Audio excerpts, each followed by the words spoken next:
But that does bring us to round out the show, the TNA wrestling debut of Samoa Joe. Samoa Joe. Samoa Joe faces Sonjay Dutt in his debut. TNA went into overdrive as Samoa Joe comes out. He's like, I have wanted to see this man live for years. Yeah. I've seen him on DVD. I have wanted to see this man in person for years. He is a special professional wrestler. And like, he ran down how Samoa Joe had been Ring of Honor champion for like 2 years at that stage, how he's only been pinned once in like 4 years, how he has absolutely dominated Ring of Honor, absolutely dominated independent wrestling, had great performances in Japan, and now he's finally coming to TNA on the national stage. Mm-hmm. Like, there's a lot of capital D discourse in professional wrestling about how you introduce new wrestlers to an audience. Yeah. They didn't run a video package. They didn't show you a second of him other than walking out the tunnel. And Mike Tenay made this man feel special in 45 seconds just with words. Yeah. I mean, it helps that it is Samoa Joe and his aura is just palpable. Yeah. But, like, they made him feel like a gigantic deal. I do wonder if we could have, like, watched this with zero Samoa Joe context, how we would have felt. Yeah, it's an interesting thing, because we talked about this a little in the watch along about how people were, like, honestly afraid of, like, Joe is known for working these big epic main events in Ring of Honor at this stage. Yes. Well, we just heard Punk and his, like, reservations. Yeah, he wants to work his 45-minute match. And people were, like, honestly worried about how Samoa Joe would translate to television wrestling. Even, like, in the best case scenario, where TNA are using him well, which was not a guarantee based on what you saw from TNA in the first 3 years of its existence, that it would use Samoa Joe particularly well. But based on the best case scenario, it's like, how would this dude who's used to working 20 to 30-minute epics in Ring of Honor, how will he translate to working 5-minute TV matches? And it turns out real well. But that was an honest question with him coming in. Mm.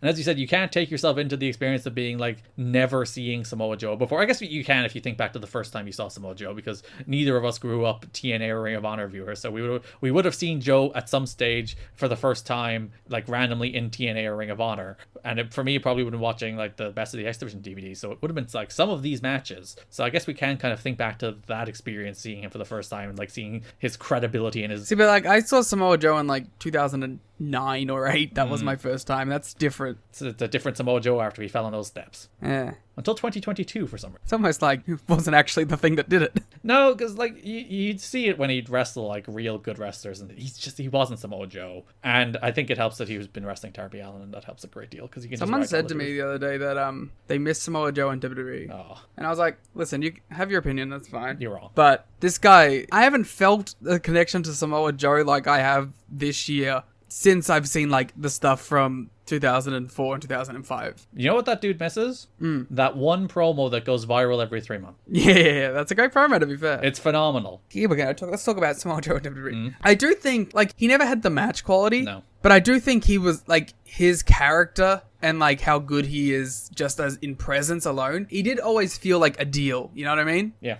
Like, whenever he would get his big spots, he always delivered in the big spots. It's just the matches couldn't keep up. Yeah, it was always the thing in TNA where it's like, he would be booked terribly. He'd be in the mid-card doing nothing, and he'd come out on one of the impacts they did on the road, and he'd get one of the biggest reactions. Yeah. He still has an aura about him. He has that aura, and he's just earned it. He's earned that from the audience. He has a veteran, like, swagger that, like, permeates from his body. Yeah, and there's something about, like, I know what it is about 2020. He worked Darby Allin, and Darby Allin was willing to die for Samoa Joe.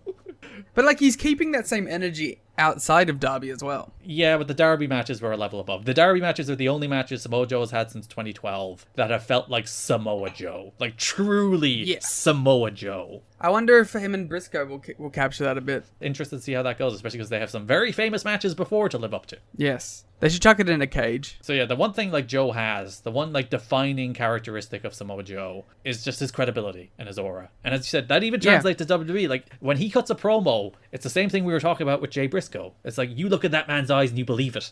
You just believe it. Yeah. And part of that also comes from, like, I don't know if Samoa Joe does have that about him if he wasn't the best wrestler in the world for like a period. Yeah. There's like a swagger and a confidence that comes with that. Yeah. That just doesn't go away. Because it's funny, we talk about him in WWE where like so many people go to WWE and they just can't do a WWE promo because there's a very specific thing that WWE promos are. Cadence, a style. Yeah, and it's usually impossible to do them well while still being a good pro wrestling promo. Yeah. And Samoa Joe could, because he has it. He just has that. He has that credibility. He has that aura. Yeah. And you see it immediately when he walks down the tunnel here, where the crowd do know who he is. There is Joe chants as he makes his entrance. The tepid chants. But it's not like it's a completely new audience. It's not like Johnny Gargano exactly. coming out after an NXT run. Oh. At least modern NXT. It's funny how that works, isn't it? It's like, it used to be the case that a guy coming from NXT used to get this huge reaction when they showed up on the main roster, and now it's like, we don't know who you are.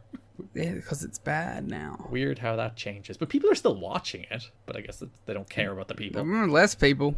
Not that many less people, but people don't care. Like, more people are watching it now than were when Johnny Gargano was, like, at his peak on the WWE Network. Substantially more, but nobody cares. I think that's the difference. Nobody cares. Anyway, Samoa Joe and Sonjay Dutt. So within the first minute, Sonjay tries to get some offense in, and Joe just kills him with an ST Joe. I love the ST so much. It might be my favorite move in pro wrestling. And he spikes Sonjay right in his neck and shoulders. Yeah. Sanjay said that knocked him out as well. That was a flash knockout. But he bounces back and does all his shit, so... So yeah, Joe beats the hell out of Sanjay, but Sanjay gets a bunch going with his flying, including taking Joe off his feet with a drop kick, which is an interesting choice. It's a 450 for a near fall. Yeah. See, like, we were talking about, like, how much Sonjay gets in this, and you're right, we're like, having Sonjay get a lot of stuff does add to the Joe sort of his ability to take punishment and deliver it back. There was just a couple things where I'm like, maybe they took it a touch too far. And maybe, like, listen, it works out fine. Joe, this isn't the match that kills Samoa Joe. He's perfectly fine. No, that's one with stairs. It is the case that you'd be like, if you were booking this match, Joe probably shouldn't leave his feet. If you were, like, being really traditionalist about it. And, like, Joe does leave his feet. Sanjay drop kicks off his feet. He hits a 450 for... Again, it's not a near fall, really. Joe kicks out with plenty of time. But he does hit a 450. He gets something in. And I do think there is traditionalists who would be like, oh, you killed Joe here by having him sell too much for Sanjay. And thank you for adding near fall in the show notes. in inverted commas. Yeah. But I do think it's a really important part of the Samoa Joe character, and TNA in particular, that he always showed just enough vulnerability that you thought everybody could beat him. Because he's going to go on a run of matches here on pay-per-view, where every time he wrestles, like, you honestly believe at one stage the guy he's wrestling can beat him. And I do think that's important. Yeah. Yeah, I think it makes sense. Sanjay misses the Hindu press, Joe follows with a muscle buster and a coquina clutch, and Mike Tenay utters the words for the very first time that the Samoan submission machine has won the match. I didn't know that was a TNA call. Neither did I. I was thinking about that. I was looking that up because I actively looked that up after I was like, when was he called Samoan submission machine? Because I was like, was that a TNA nickname? And apparently it was. It was the thing Mike Tenay said here after he won the match. It's a great name. It is. There's and again, I think it's actively trying to call back to Taz. I think that's a deliberate choice. Sure. But like Samoan submission machine, it has good mouth feel. Yeah, it does. It works, and Samoa Joe has defeated Sonjay in his debut. And like Sonjay, again, going back to like, can you kill Sonjay? Sonjay is kind of a guy. He's not like a pushed act, but he's just back. You can't like kill him. He's not Lex Lovett. Same acronym as Super Strong Machine as well. They should be a tag team. That would be a fantastic tag. There was some surprise that he was being an X Division guy instead of a heavyweight guy, obviously because of his size. Yeah. But what have we always said, Liam? It's not about weight limits. It's about no limits. Except for that time it was about weight limits. Yeah. That's not for a while. We can't bury that for another, 10 years. Joe has apparently been encouraged to just do his thing by TNA management, and he will remain with Ring of Honor with occasional tours of Japan. As we stated, that's part of his deal. Samoa Joe released a statement to PW Torch regarding his decision to sign with TNA to appear at Slammiversary. Do it in the cadence of a Samoa Joe promo. I anticipate my entrance into TNA and look forward... That's not really Joe, is it? Look forward to working... No, it goes like this. It's like, this would be like, I anticipated my entrance into TNA and look forward to working with them in addition to Ring of Honor and New Japan's LA office. Please note that my talks with WWE were very preliminary but positive. My decision to work with TNA was sparked by several factors. At this time, I have several professional and personal commitments that are much more easily fulfilled within these working circumstances. I have read such wild speculation on why I have signed with TNA, but to clear the record, I do so because it is of sound financial benefit to me and my family. Wow, it was like I was listening to Samoa Joe right there. I know. You know what helped? What? Samoa Joe Wardlow recap on my second screen at the same time. He was actually mouthing those words along with you. That's how I encompassed it. It's funny that people thought there was like conspiracy theories here. Yeah. I guess the fact that Punk is going to WWE this month and Joe isn't. Maybe people had like thoughts about why that's the case, or I remember like hearing stuff about it.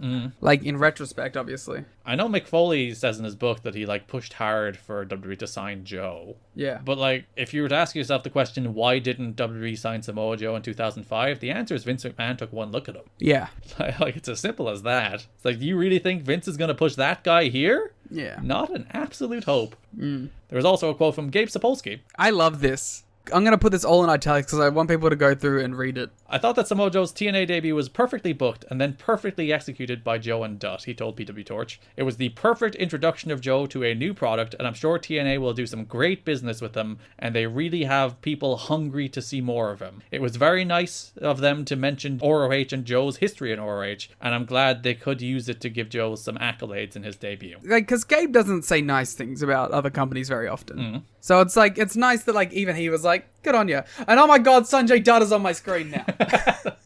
As always, AEW is a TNA tribute show. It really is. Just do the six-sided ring, cowards.